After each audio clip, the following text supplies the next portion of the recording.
Good evening. Thank you for joining us for the November 30th Board of Selectmen's meeting. If everybody would rise for the pledge. I pledge allegiance to the flag of the United States of America and to the republic for which it stands, one nation, under God, indivisible, with liberty and justice for all. I'm making a pledge to my back, Nancy. I didn't see any of the flag. We're going to put one on the back. Okay. We don't have anything listed on the agenda under announcements, but I will say that the WAB for Warmth is this weekend at Lakeside Market on Saturday. I believe it's from 9 to 2. And all the proceeds from that do directly benefit the town of Waterboro Heating Oil Assistance. So anybody that's out for gas this weekend, if you stop in at Lakeside Market, you can make donations, and there'll be somebody to pump your gas and wash your windows for you, and it's always a very successful event for the community. So a great way to support those folks in our community that need some assistance during heating oil season. We have no appointments this evening. Hearing a delegation. Clint? Just a quick rundown of what's going on with the project down there. The major excavation down there is all done. The catch basin is in, and it's hooked to the dry well, and it's all buried, all been compacted. They're doing a good job, too, really. They're putting a lot of extra into it. The dry well is actually buried. You can just see the cover, and that'll be under, I think it's a foot or 16 inches of gravel. There's a 12-inch pipe that goes between the two. They removed the berm down there today between the transfer station and where Fred is. And the plan called for that whole line of rocks to be taken out, all that berm, and all new put in there, and that has to be dug out. They had it pretty well dug out when I was down there, and they were filling it in, and then they run that big roller across and compacting it. And they're doing quite a job on that. The rebar is supposed to be here tomorrow morning he said between 9 and 12, they told him. And their farming crew is supposed to be there tomorrow, too. I don't know what the rain's going to do, but that's going to set them back a day or two. But they're talking about putting a tent over this thing so that the snow and rain won't bother, and they can heat the whole thing inside, and it save quite a bit, really. So that's where we're at. Good. How much longer is it projected? A couple more weeks, or? I would say in 2 weeks they should have all of the cement and have it all buried. But there's a lot of welding that has to be done after that. I mean, this is really the easy part of the project. A lot of work, but the welding's going to be the hard part. Yeah, well, they have a deadline, too. What is it, 120 days? Yeah. They have to have it finished by. Yeah. Yeah. I think he's doing all right. Good. Right on. All right. Okay, under correspondence, we have nothing in our packets, but I did want to bring up to the board that I did have a conversation with Ben Severance from the Hollis Board of Selectmen. He expressed concern with the fact that we were increasing the rate for the stickers for Hollis residents to $15. His understanding is that the citizens of Hollis would never pay more for a sticker than the residents of Waterboro, and that that was a selling point when we wanted Hollis to come in with us. So he's going to go back to a town meeting that they had where it was discussed and kind of get that together for me, and it's something we'll have on the agenda, possibly talk about next week, but at least wanted the rest of the board to know that I had that conversation with him. Well, going back, I'm not sure if we ever wanted them. We didn't recruit them. I think we agreed to accommodate them. Go ahead, Clint. Dennis can remember. I think Doug and Willis negotiated with them. And I remember Willis telling me way back when we had them come in here before that he went down and spoke to at the town meeting. Oh, that's who It it wasn't was. me. I've never It was been there. Willis. So. Yep. Yeah, that's right. But that is under the first agreement we had when they were paying us a big sum. But this You know, goes I way think it was- back even Yeah. before Doug and Willis. It goes back into when Bob and I, and I don't know if John Monteith or, it was back during 90s, I'm gonna say, that we cut this deal, and have been doing it ever since. Well, they used to pay us, I think it was it's either 32 or 34,000 a year for the service. And that extra $5 that we're asking for this year is gonna, cover part of that, but a small part. A verbal agreement done 15 years ago with no time limit attached to it, probably, But we've had another agreement within the past, I think, 3 years. but it doesn't say that forever, that No. their price will remain the same as ours. No, they're supposed to agree to it with us, we're supposed to get together, and that's why last year they didn't, Yeah. And he said fulfill this, that part. this wouldn't be a deal breaker. If we're going to charge them $15, we're going to charge them $15. But he said this may very well be the last year that they do business with us if we're going to be charging Hollis more, because for their residents, they can go to Gorham and dispose of waste and not have to buy a sticker, so. Well, I think that's fine. I think we have an obligation to our citizens Yep. to run a transfer station and not have expenses from out of town cause our taxpayers more grief. So if Hollis wants to go to Gorham, then let them go. All right. Hi, Gordon. Hi, my apologies to the chair and the board for my tardiness. I was at a six-town meeting The with the RSU Sure. 57. Use that for an excuse. We're on correspondence, and, yeah, we'll catch up. Reports, town administrators report. I just have a couple of things. I haven't received anything from the board yet on what they would like to be included in the performance audit. And I do have a timeline that I've put together for the upcoming budget. And I did a timeline, and I also attached calendars so that everybody they can use a calendar if they want. Mark down when the workshops are. Now, before we get too far into the budgets, the board will need to decide and let me know if you want individual notebooks or how you want to do it. Okay.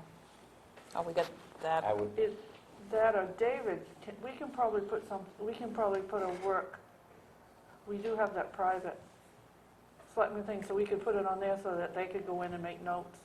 Yep, we could do it that way too. Because the notebooks, that you all know, it can be like 3 inches thick with everything. I'm thinking of notebooks. I got from last couple of years, I got notebooks at home. It's kind of, take last year's out and give you back the notebook and fill it up again. Okay. You don't have to buy new notebooks. Yeah, And for those of us that can access it online, we don't have to print up all that paper week after week. I'm good with that. PDF. yeah, I got use a lot of paper during the budget. Next week, I will have a report comparing July 1st to November 30th of this year to last year in our revenues to see where we are.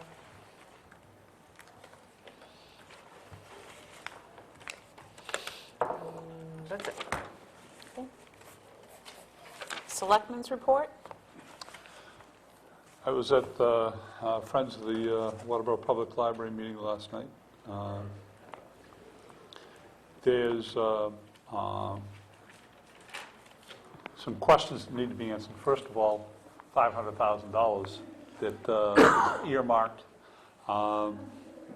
There's a question as to whether that's going to survive. I think most people think that it probably will, because at this point it is embedded in a huge transportation bill, and And I guess just recently, the Congress voted to maintain it. However, they're going to vote again when they change Congresses, so the House. So there's still a question mark about that $500,000. That $500,000 comes out of earmark. That changed the ball game completely. So that's a question. Then the question that the committee has is citizens' views. And to explore that, they plan on having a spaghetti dinner at the Snowmobile Club on the 13th of, this is a Thursday evening from 6 to 8 on the 13th of January. And we'll be inviting people who voted for the bond issue, and also inviting people who voted not to fund. Want to hear from both people, sets of people, and if you can get 10 or 15, 20 people that have voted in each way, and say, and why did, to the people that did vote, why did you vote for it? For you to vote for it again, how much change can go on before you don't vote for it? And for those people that didn't, what needs to happen for you people to support it? And everybody's going to have a different view, but at least if they figure that you talk with 20 or 30 people, you'll get an idea how other people voted too. So that's a question that needs to be answered, as to where's the citizens' mindset on this, and what sort of changes need to happen in order for it to be supported. And then the other issue is, where can the cost reductions come from? By changing the design of the building, having the architect look into that too, and talking to some other people on that, is what will that mean, and also changing some of the size of the library. So how much money can you take out of the project? And then the next one is, how much more money is it to be gained by grants and individual support? So those are the things that need to be answered at this time. And then there's one other issue too, is that the Friends, about 8 or 9 people, work very, very hard, and I'm not going to say are burnt out, because they're not, but they need reinforcements. So they're looking to get more people that are interested in the project that can take on some of the work. Again, nothing has been decided, because need to answer some of those crucial questions on the $500,000, on citizens' views, and on cost and cost reduction of the project, and what can they come up with these and what will it look like. Another issue too that was talked about last night is John Paul and Sherry Rondo are planning on coming in and filming or taping some of the meetings, so that it becomes more open to the public as to how the decisions are being made, and what is being made by at the level of the Friends. So lots happening, but it's more trying to answer questions at this point than going forward in any particular direction. All right. David? Nothing. Gordon? Well, I attended a 6-town meeting regarding the upcoming budget for RSU 57, and to say that the picture is bright is probably not the best choice of words I could use. There's further reduction, actually 6.43% reduction in the amount of aid and so forth that we're going to be receiving over last year. And to total, since 2008, there's been a 28.14% reduction that has been filtered out through the municipalities to try to cover. We're going to be having a number of meetings throughout the budget year, and some of those will come back here. The superintendent and the finance director will be, making a presentation. They did have one tonight. We only basically had, one handout, but we can see from the figures based on this that the outlook is bleak at best. And this is probably coupled with, if anybody's been following the news, the recent increase in grocery products and so forth, which has effect on, the school lunch programs and so forth. The cost of fuels for, energy, and, all those rising costs. It's, certainly going to be a challenging year, to say the least.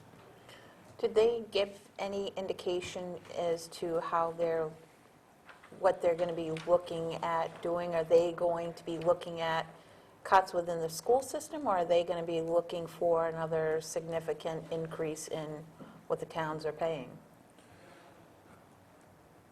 What they said was that all options are open at this point. They do not want to make any personnel reductions if they can help it, but they are extremely cognizant through their forums and other avenues of information that the taxpayers are very, very concerned, about taxes going up. I don't know what the answer is, and I know that, say, this is just the first meeting where they sort of gave us a real rough blueprint of where we're going, and then it'll be the other meetings, the follow-up meetings that we have with the other selectmen from the other communities, that will be able to get a clearer picture of, how things are going to be looking for, the next school year. We do know that some funding has been stopped entirely. What they call the ARRA stimulus funds, there will be none of those. We did have the jobs bill that carried over, which was $701,000. Some of the issues that are facing the school is the enrollment has declined there, so the state projections are down, because the projections are, as far as the state giving money, is based on enrollment. So when the enrollment's down, of course, money's down. Well, you would think costs would be down too. Yeah, you would think so, but you've got other factors that come into play that offset that. They're going to also lose Maine Care revenues of approximately $175,000, which are projected right now. The negative impact of that is that the school cannot not provide the services. It's just that they're not going to get funded for it. But these are mostly for special needs students and so forth that was reimbursed by, Maine Care. In a way, I kind of equate it to a lot of the unfunded mandates that the state used to pass. They pass a law and expect the municipality to fund it. This is almost like a little bit of a reverse by the federal government, in that we had the funding, now they're going to cut it out, but we still have to maintain the programs. So they're definitely between a rock and a hard place here.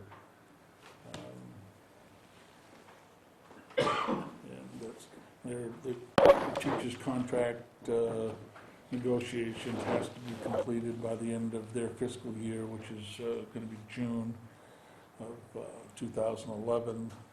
So they're in that situation right now. So I'll be able to report more as we have a meeting. Our next meeting is January 4th. So.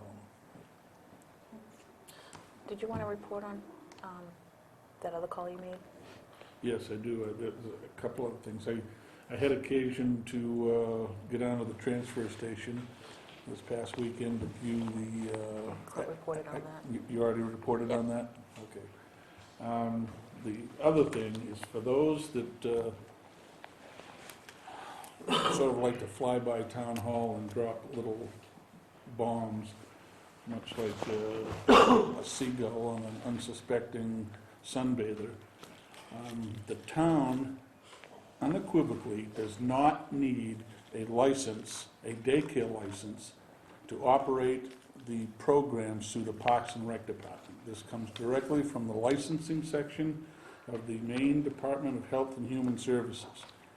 I know that there's been a lot of back talk and restaurant spouting and things like that going on about this, and I'm telling you, since I got elected a couple of years ago, I'm getting a little sick of all this backdoor innuendo and character assassinations and everything else. If you got something that you want to bring forward, come up to the podium, speak your piece, but don't be running around behind everybody's back trying to undermine the competency of this board or the town administration. Here, here, Gordon. I'll second that. Knows how you really feel. No, I gotta take that Dale Carnegie course. All right.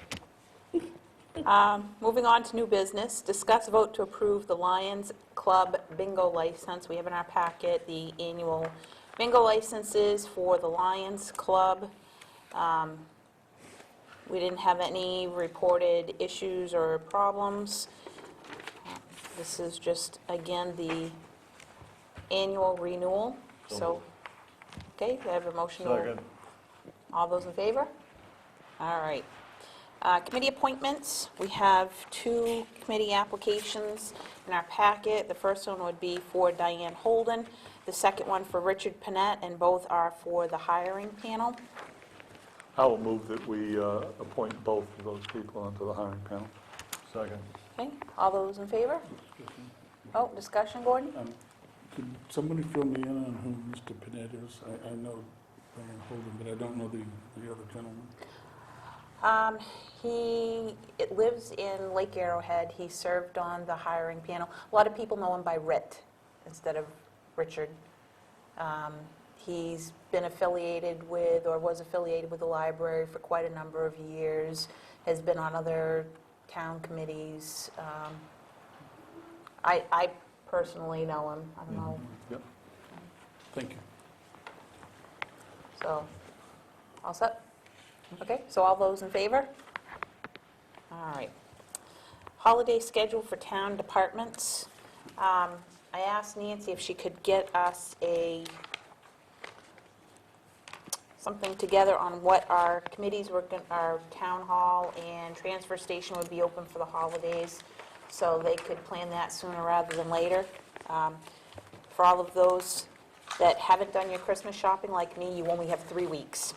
So, before we get into the holiday season, Clint suggested on it. Clint talked about the transfer station, and his recommendation was to close at noon on Christmas Eve, be off on Christmas Day. Christmas Eve is on Friday, so close at noon on Friday, be off on the Saturday, and then reopen as usual on Sunday. The following week, New Year's Eve would be Friday again, getting out at noon, having New Year's Day off, and then opening again on Sunday. Nancy's, when it got bantered about, Nancy had said, how about closing at 1 or 3 on New Year's Eve, Christmas Eve for the transfer station. So, Clint, did you want to have anything to say about the transfer station hours for the holidays? No, just that I asked the one with the working, and that's what they'd like to do. And that way it doesn't really, interfere with people using the transfer station. We'll be there Wednesday and part of the day Friday, and back on Sunday. And the town office is what, doing what? What's, I gotta look here. We're off New Year's Eve, Christmas Eve. which is Christmas Friday. is on Saturday, so we're off Friday. The whole day? Yes, Open all day Thursday? yes. Are you looking for a motion? Yep. I move that we accept Clint's suggestion of noontime on Christmas Eve and noontime on New Year's. Saturday off, open Sunday. Is there a second to that? Second. Any discussion? Just one point of interest. I'm not, my culinary skills aren't very good, so I can't bake cookies in sympathy for the transfer station employees, but would they take a store-bought cookies instead? I had added, remember that one year we had a selectman that went down and made cookies for the transfer station employees. Eggnog will felt not sorry be for 'em. accepted, right? All right, so all those in favor? Okay, so, David, can you get that posted on the internet sooner rather than later so folks have an opportunity to make a plan? Nancy, did you hear anything from Ruth as far as library hours? No, they're not, I They're would, closed on, they're all closed on Fridays. so it's a non-issue. I would Okay. assume they'd just be closed Saturday. Okay. They're not going to open Christmas and New Year's Day. I wouldn't think. All right. Next on the agenda, staff holiday gathering. Matt had called a couple weeks ago and asked if we were going to be doing anything for the holidays for the staff as far as a holiday party. In the past, we've done things where, I think we went to Sully's one year, we went to 199 Secocas one year, and everybody paid for their own meal. I think there's been potlucks and a whole host of different venues. So Nancy, I don't know if you had any suggestions.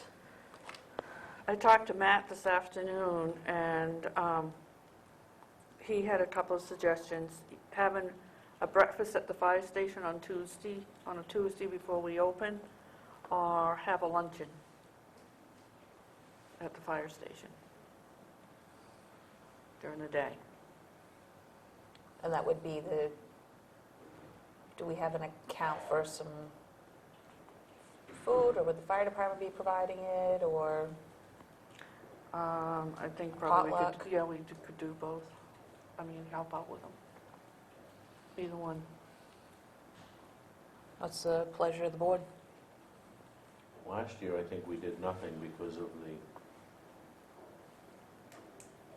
situation where we had cut budgets and cut hours and everything else. We did have a employee appreciation afternoon, which I thought went very well. I mean, I'd be certainly up for doing something and it doesn't have to be a big formal or costly spread, but it would be nice to just get everybody together and if we could do it at the fire barn some afternoon or whatnot with, maybe, cookies and cake and coffee and hot cocoa or drinks or whatever the non-alcoholic drinks. I think it'd be nice to get everybody together. I'm not sure that, unless you do something formal, that you get everybody there, but if you left it to their option to come. But I think the appreciation day went well, and maybe that's really what we need to do, is just to have scheduled in the spring another appreciation day and kind of wrap everything into one event. Certainly. So you're saying more of a late afternoon kind of open house with just desserts and beverages? That would be my suggestion, but I Gordon? think that we can, maybe some of us can kick in and buy some of that stuff. Gordon? Matt had mentioned it to me, and I kind of thought maybe one of those, some people call them New England Christmas or Chinese Christmas, where you, The you know, Yankee you- swap? The Yankee swap or whatever it is, you could buy a little $1 or $2 little thing and, a joke type thing and kind of pass around. I think it would just sort of liven up the festivities, nothing that would be, obviously, expensive to anybody. And, I think they'll just kind of keep it going. And that's my thought. John, David? I mean, there's some reason that for the breakfast that would be kind of nice too, 9 o'clock, 10 o'clock breakfast with, and on the other hand, right after work, an hour and a half with some hors d'oeuvres and things like that before people either went off shopping or went home for dinner, or either one. I think I think they want to do something because it's just good to camaraderie. But either one of those two I could support. David? I'm against spending any town money for a celebration. If people want to do a potluck or bring stuff, fine. But I don't want to see any town money going into a holiday party. If people want to spend money, I'd rather see them donate it to the people who need it. But So it kind of almost seems like, I agree with that. yeah, maybe an evening potluck after work kind of a thing at the fire station. And maybe with Gordon's suggestion of a little joke raffle kind of a thing, and just maybe some light. Does that sound agreeable? well, I guess I don't like the joke part. Yeah. I mean, if you want to spend $2, let's donate it to buy some food for people who don't have it.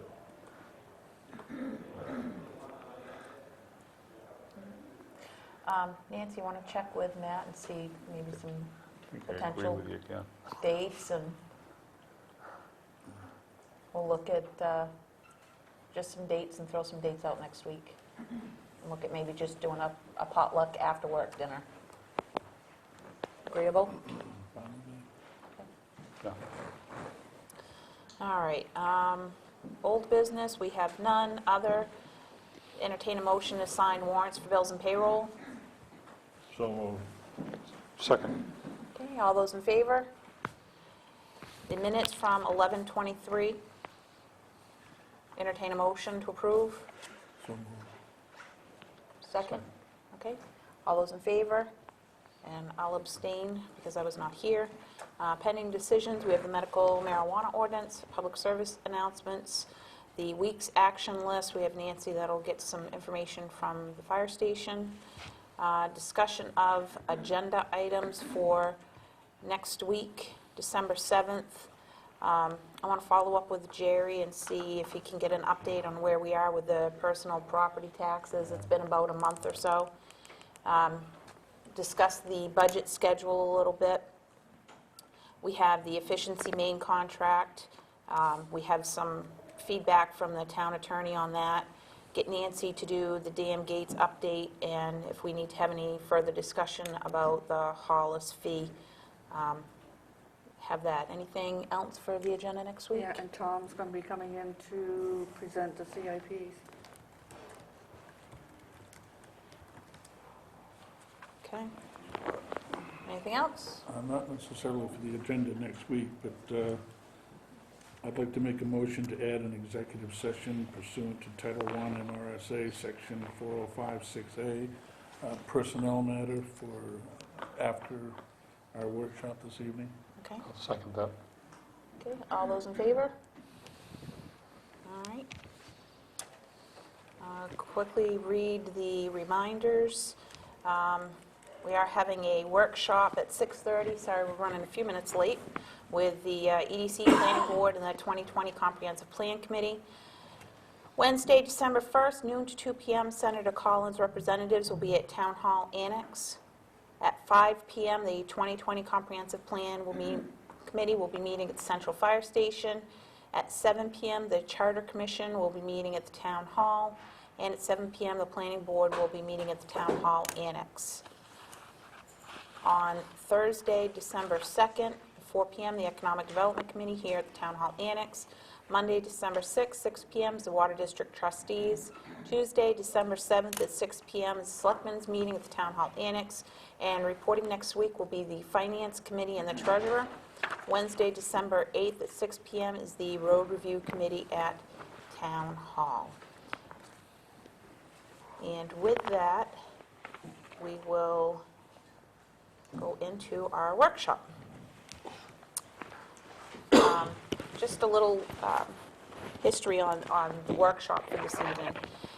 Back in the spring, the Economic Development Committee wanted to have a meeting with some of the boards in town and the selectmen to talk about where the board and where committee members see the town moving forward.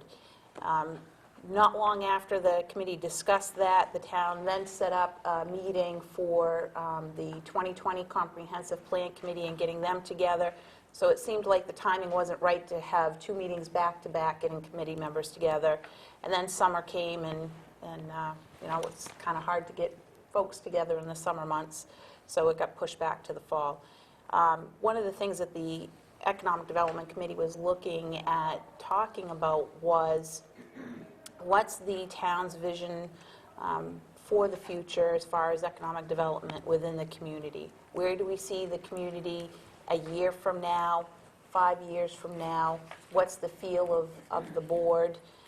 And the EDC was looking for that information to then formulate their goals for the next few years. As we kind of brought that up at a selectmen's meeting, saying the EDC wanted to have that workshop with the board, Dennis made a great suggestion of bringing the 2020 Comprehensive Plan Committee in on that, because it seems like the two boards are kind of doing a lot of the same work.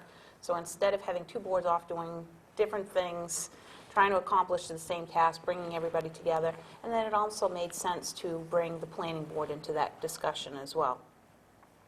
So here we are tonight, and we have, I see a lot of members from the 2020 committee. I see some members or a member from the planning board. We have Tom Ursha here. We have a couple members of the EDC here. And is Chris coming, or? Chris is not coming, Doug can't make it, I don't know about Roger. Just business stuff came up for both of them. Are we televised? Yes. Okay.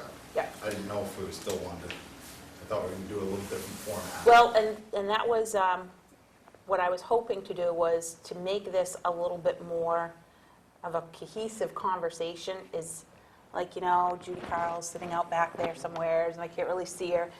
I'd like to kind of bring everybody up to the table and do more of a roundtable discussion so that we're interacting with each other more.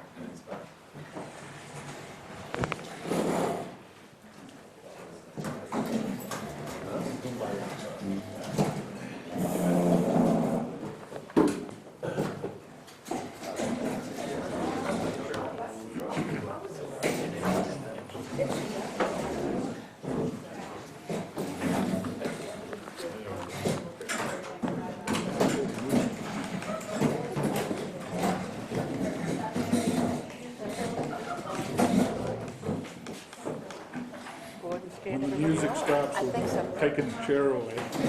There's a sticker under one chair, that's the grand prize winner. Okay, so Leo, were you going to kind of do the questions for the EDC with Chris not being here, or am I putting you on the spot there? I'm being put on the spot.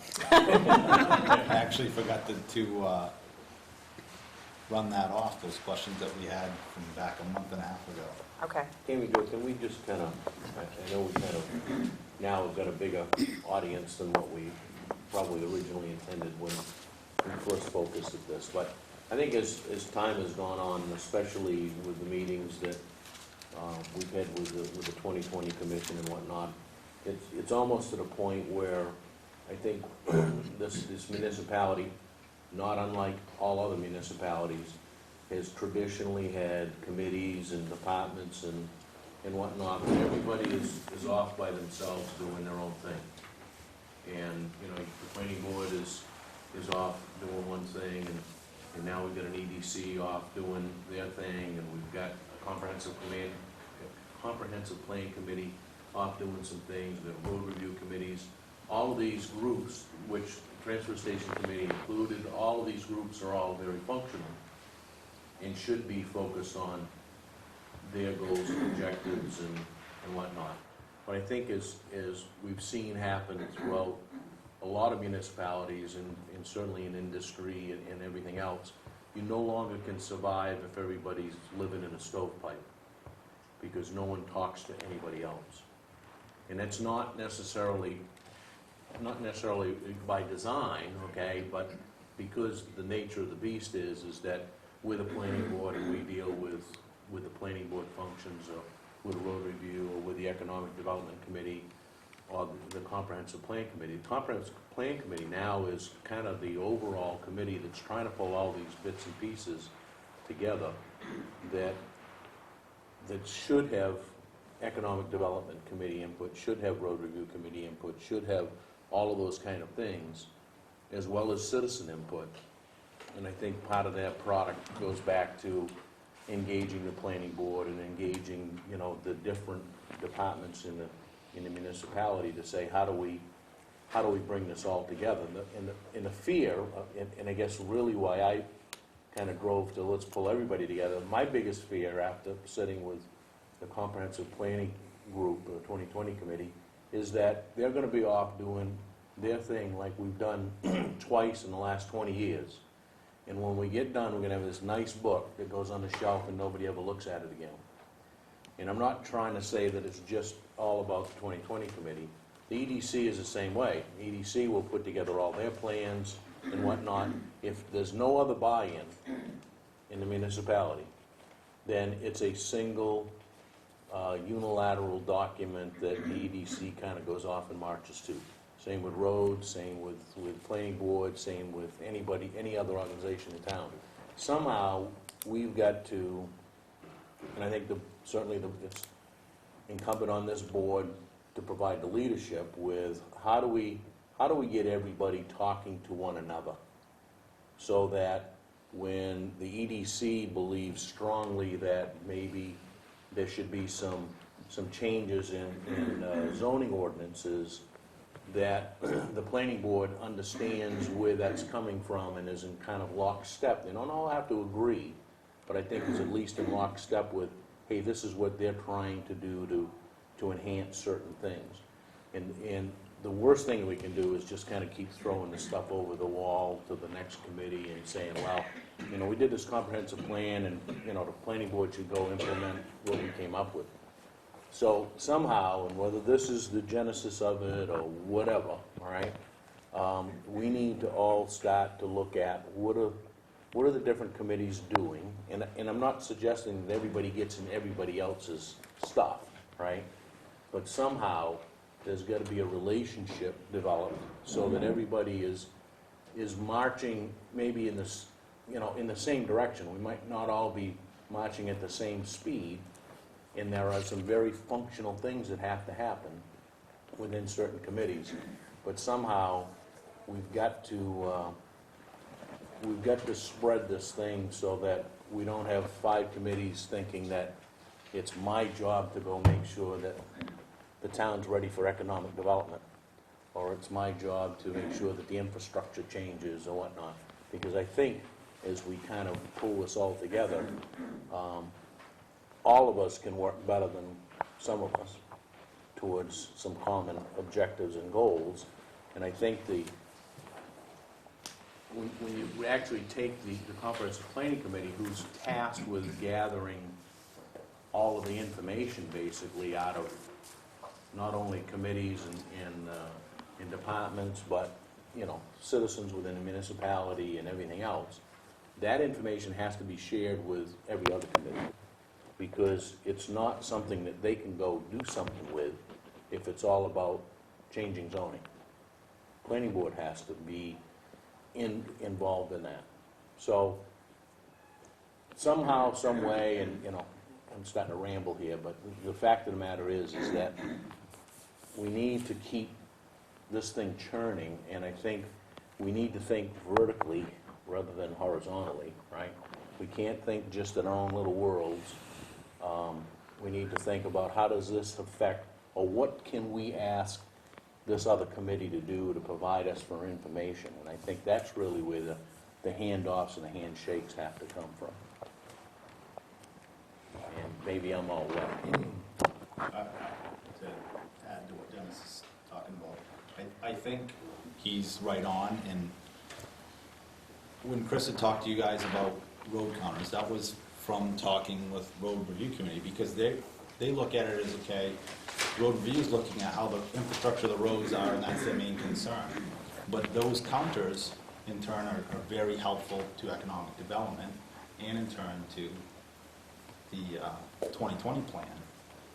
And we look at, in economic development, everything that happens is going to affect roads. It's going to affect the transfer station. We bring more businesses to this town, we have more trash potentially going there, because unless we come up with an ordinance that they have to take care of their own trash, that trash is gonna be hauled out by private haulers. But what if that business decides that they want to use the back of a pickup truck? And a bunch of them decide to do that. That's gonna impact our transfer facility.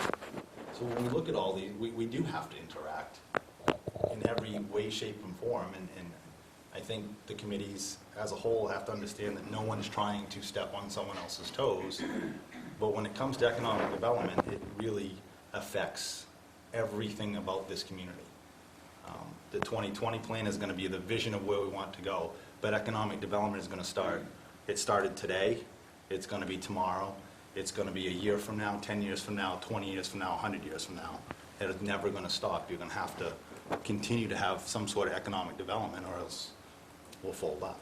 So I think what Dennis is talking about is very important, that we all work together, and that's the premise of getting us together tonight. Chairman, David, when I notice I watch these film presentations of meetings and stuff, you cannot hear half of what people are saying. And so I'm asking everybody who speaks to speak into a microphone. We can get something set up here. And it's very frustrating to try to listen to a program and you can't hear what half of them are saying. Oh, we've got that one there. Could pass this one on there.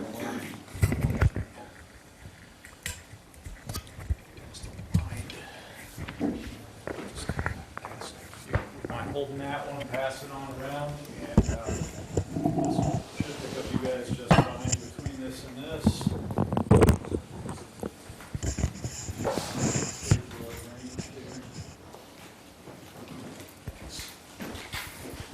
Thanks, Vic. All right. Sound check?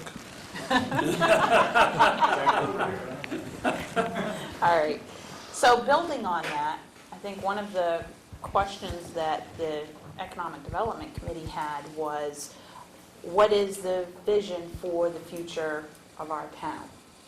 And so maybe we could just kind of quickly go around the room, and those that want to share that, I think that would be a great place to start. And hey, Tom, I'm going to start with you. You want me to kick it off? I'm going to move up to this just to make sure that people can hear.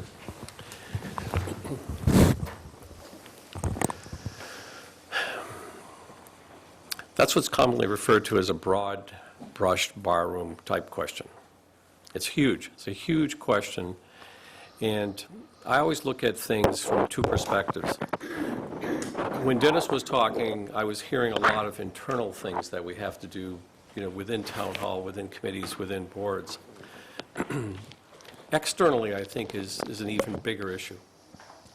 From what I've seen in my tenure here as your town planner, is that the town of Waterboro doesn't have a defined spot on the map. It's not on enough people's radar. In order to do good, solid economic development and to create a vision for that, we really need to figure out how to globalize our identity more.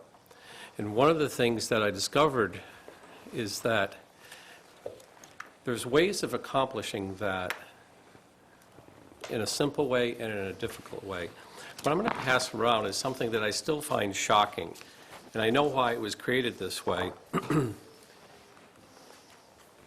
It's a map that our Maine Office of Tourism has created, and we are a tourist community, and part of our economic development needs to continue as a tourist community.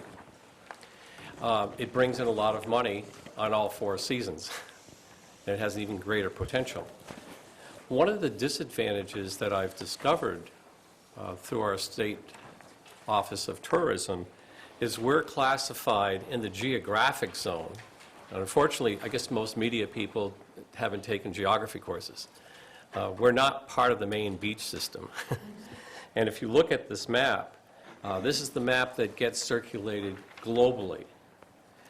And this is a small thing that we hopefully can remedy. We need to be part of the Maine lakes and mountains geography, not part of the Maine beaches geography.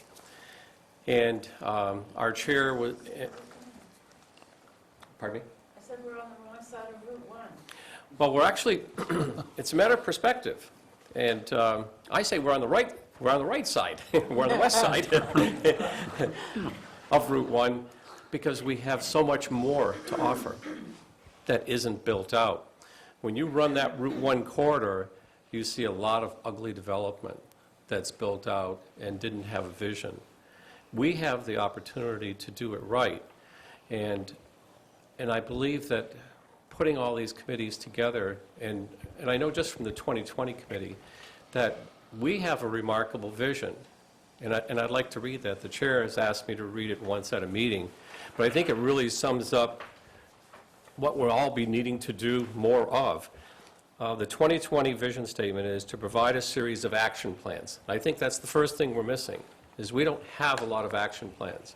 When we go back to Dennis's comment about there's been 2 comprehensive plans, but they became dust shelf documents. There's a reason for that. They were goal-centric, and they didn't have any action plans to them. And so that's our hope on this committee, is to create a comprehensive plan that has some defined action plans that are a result of public input and a result of economic development, and most importantly, our business people. There's a resource that I think we need to figure on how our committees can tap more into our business resources, because that's our building base. That's the base that we have to work from. So again, to provide a series of action plans to achieve and shape the future growth of Waterboro through a proactive, inclusive community effort that continuously improves and protects the quality of life by having a balance between economic development, environmental stability, community livability. And the last closing clause is the most important, in order to provide a legacy for future generations. One of the things that sometimes doesn't get talked about enough is how do we keep the next generation in town? If you lose your familiar generations and they go out of town, out of state, out of country, then your resultant is a lot of in-migration with people with a different cultural attitude and cultural thinking. And there's different business desires that may not fit the current livability standards of Waterboro. So when I look at this vision, Tammy Jo, you probably regret asking me to speak first, is... Oh, this is the only chance you get to talk tonight. Oh, it is? Okay, well, I better get off my 2 cents in then. When we look at simple things that I think can be remedied, like this, it's unacceptable, it's disrespectful, it gets an F in geography. We need to be in the right zone, because what happens is when we fall in that middle of the Maine beaches zone, we never have an advertising kicker. In all the publications that are out there, it's always advertising Ogunquit, Moody Beach, Kennebunkport, and that becomes the zone. There's also some great opportunities with the Bureau of Tourism if we want to take advantage of them. And I think part of this new change in administration, I'm kind of trying to weave all these pieces in at once, is that we need to tap into this new administration and understand what their new approach to business regulation is going to be. And at the same time, we need to recognize that the external communications are going to be much more challenging than fixing the internal communications. We really need to get the word out there. It's a totally changing landscape. The business landscape is so different. And if consumerism is so different than it was 2 years ago. And so in our marketing approach, and I agree 1,001% with you, Leo, that if we don't actually seek out and bring the type of business that the community would like to see, we're going to miss some valuable tax ratables, some very valuable tax ratables. I read an interesting story last week in the Financial Times about the most prosperous business model in the United States. And the most prosperous business model is dollar shops and General Dollar. Over 1,000 General Dollar and dollar stores were built last year in the United States. It was the most successful business model in the nation. Now, I think that tells us something as to where consumerism is going. And so we have to build that into the model too. And so my approach is going to be half scientific and half art, is to try to get everybody's input that's valuable. If Leo and Sandy come to me and say, you know, there's an opportunity to bring business X to this community, and we know that they summer here on our lake, and that they're planning in their site selection to build somewhere in southern Maine, what do? We need a real solid marketing approach. So we're kind of sewing it all together. I think it's really critical that we come up with a very well-articulated plan. We have no articulated business plan in the community that I'm aware of.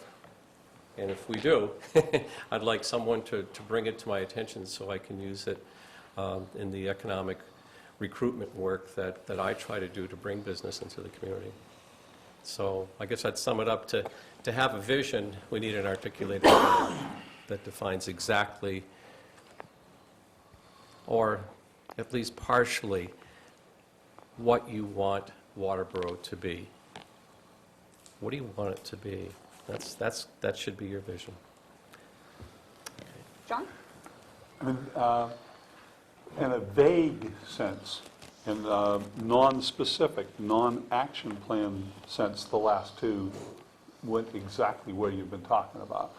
There has been a vision for business, and it was articulated, but it was not put into action plan. It was not specific.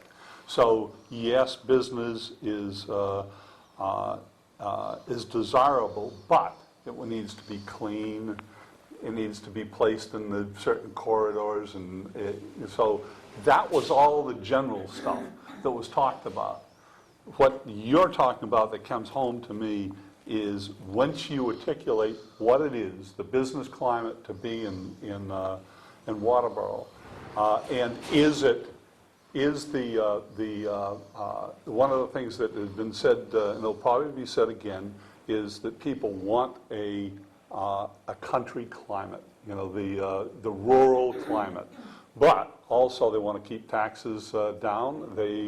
Good businesses are important. So at what point does the business climate, does it clash with the rural aspect? And can the rural aspect and the business enhancement live side by side? And if you say yes, it can, then defining it in a very specific way that the action plan kicks in each year for the 5-year plan, the 10-year plan, the 1-year plan, et cetera.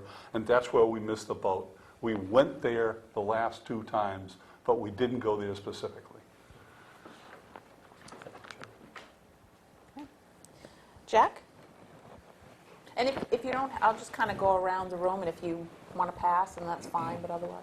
I guess my thoughts go in different directions, so I'll put it further and I'll come back. Okay, Diane? Judy? I'll pass also. Bob? Well, I think the committee, the 2020 committee, is in the process of trying to get just these kinds of thoughts and desires from the community before it even attempts to make any kind of recommendation or develop any kind of plan. And so far, the only decisions we've made have been procedural decisions. We've decided on a strategy for collecting input, and that's kind of ongoing. And then at some point, after we get as much information as we can, we've got to roll up our sleeves and do the really hard work and make some tough decisions. And I think the best decisions we can make will be based on as much information as we can get so that we can find out what everybody wants, because we think we've definitely got different stakeholders. You know, we've got people that don't want to see anything change. We want to see people, we've got people that want to change everything. So somewhere in there, we've got to make some decisions based on the information that we generate. And that'll be the fun part. Frank? I'll pass. I do have a comment on that. I totally agree. I think the Economic Committee is coming in the same way, but when you said we've got to find out what everybody wants, or maybe certainly not agree with what everybody wants, we're just not going to get anywhere. It's going to be our job to find out and to make recommendations, to do the work, and to get the buy-in from the town, from the Board of Selectmen, from town government, or whatever, to actually make it happen. Because, we can make all the suggestions in the world, but if we're not all in it together, like you said, while we're here, it's just not going to happen. So for us, we're obviously looking to get businesses in here. This is the first time I hear, John, what you're saying about the types of, the general things, clean businesses and this and, whatnot. And maybe it's been discussed before, I don't know where, or, where the information is. That would be interesting to hear, I think. Because we're on the same thing. We want to know what you think, what, as Board of Selectmen committees, would help this town and be acceptable to have, in our rural area, or whatever you want to call it. So, we're all on the same page. And it sounds like we're all doing a lot of the same type of work. And one more comment, since you talked so long, Tom. Action plans, that's a huge thing. I just wonder at some point if we should all be privy, and I'm not saying we have to have the same action plans, but if we're going in one direction and your action is going in another direction, we're fighting each other instead of working together. So at some point, maybe we all can be aware of what the plans are. Obviously, we're not going to agree on all of it, but if we're going in the right direction, it'll be helpful. Well, my vision, being both a business owner and a resident who's raising a child here, I look at it in twofold. That we have people who just own businesses here, and we have people who just live here. We do both. Quality of life for me is important. Good recreation is important. Great schools are important. I think we have the opportunity to have great recreation around here. I think our schools need improvement, not from the sense that I think our schools are doing a bad job here. I don't think we're being treated fairly by the state of Maine. Our school right now is eating up all of our tax dollars. When you're in the 80 percentile of it taking up your tax money, and then you've got the county on that level, and you get a little bit left for our municipality, it's very difficult for us to move forward at all in this community. We have got to get that 80% down to 60, high 60s, mid 60s before we're even going to move forward in that community. We do not have enough money to run our town. And somehow we've got to get our legislators that are supposed to be taking care of us around here to get that across up in Augusta. I look at other communities that I have tax bills in, and they're running anywhere from 15 to 20% less on their schools. And it shows in the community. You see better roads, you see better recreation, you see better town departments, full staffing. We're missing the boat there because the school is taking our money, and it's not their fault. It's not, we use that broad term school, but, because we have no other term, and it's superintendent's doing the job he can, the school board's doing the job they can to try and work with the money they have, but we're not getting enough brought to our sad 57 district, RSU now. That translates into affordable taxes. We need affordable taxes. When you look at economic development, and we want a nice manufacturing facility, whether it be high-tech or low environmental, why are they going to choose Waterboro? Well, we do have quality of life and recreation, but their taxes aren't going to the infrastructure within the borders of the town. They're going to a school. And if that school is not as good as Thornton Academy, Freiburg Academy, or Borough Academy, those areas, why are they going to choose Waterboro to put their building there for their employees to be there? So the school is really a main focus for everything that won our tax bill into economic development. I read an article last night, and the summation of it is where's Maine? And it was a gentleman, I don't know if you've read it, it was in Maine magazine the other night. Bill Gates, someone got in front of Bill Gates, says, why haven't you built anything in Maine? He said, where's Maine? He goes, you don't know where Maine is? He goes, I'm being facetious with you. I know where Maine is, but no one from the state of Maine has ever contacted Microsoft and asked them to build a facility in Maine. And my point is, if we want economic development, we have to go after it. They're not going to walk into Tom's office and say, I want to build here. We need to figure out exactly what we want, what those businesses are, and we need to go after it. And we need to have a plan on how we're going to go after it. We need to know that we've got financing in place if that's what they're asking for. We have to get creative. It could be a free piece of land that the town owns. That free piece of land, they didn't pay for, but they're going to pay taxes on it. They're going to bring jobs to the town. We have to come up with some creative ideas that are different than what everybody else is offering. And that's going to take more of these meetings of throwing things around, and this isn't going to happen overnight. There's a lot of work involved. But you folks sit here every week trying to come up with a way to fix the problems with no money. And it's a difficult task that we're asking you to do every week. And the only way we're going to fix that is we've got to bring some other forms of tax revenue in, and the school. So that's kind of where I feel that where I want to go, but I feel like the school is really holding us back from any of our visions of this town. Or shouldn't perhaps somebody from the school be involved in what we're doing here? You know, I think you're right, David. We could fill this room real easy with more people. There's more people that need to be involved. You know, a lot of what we do, Patty's ultimately the enforcement, the code enforcement. Jerry at the tax assessor could be sitting here and giving us some information. I mean, we're going to have to do more of these types of meetings. And I know everybody sitting here has got tight schedules, and we all work a lot. But, you know, if we want to lower that tax rate and have a better community, it's going to take some time. And it also requires thinking outside the box. Definitely. That's the big thing. Definitely. And, you know, I've seen some things lately that I'm like, wow, giving away free property. Who would want to do that? But if you got it, that might be the key. You give them the land that was worth $200,000, but if their tax rateable coming in is $25,000 a year, how quick did you return that and you got them? So, I mean, there's just little things, public-private partnerships that we have to look at, grants.